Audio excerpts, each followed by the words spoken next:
చేయవాడు దేవుని ఇంట్లో నిలవాలంటే కష్టం అండి. అబద్ధములాడువాడు దేవుని ఎదుట నిలవాలంటే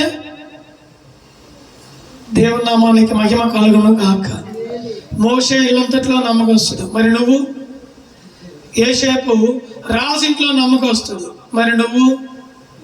దానియేలు బబులోను రాజ్యంలో నమ్మకస్తుడు, మరి నువ్వు? దేవునికి మహిమ కలుగును గాక. యెహోషువ మోషే దగ్గర నమ్మకస్తుడు, మరి నీవు? మీరు గమనించండి ఈ మాటలన్నీ కూడా.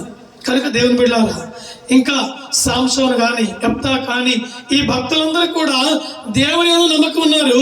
వాడి యొక్క అధికారుల మీద, వాళ్ళ అధికారుల కింద నమ్మకంగా ఉన్నారు. ఈ రోజున మన నమ్మకత్వం ఎలా ఉంది? దేవుడు నిర్దోష మార్గంలో నడిచేవాడిని కనిపెడతాడు. ఎలాగా?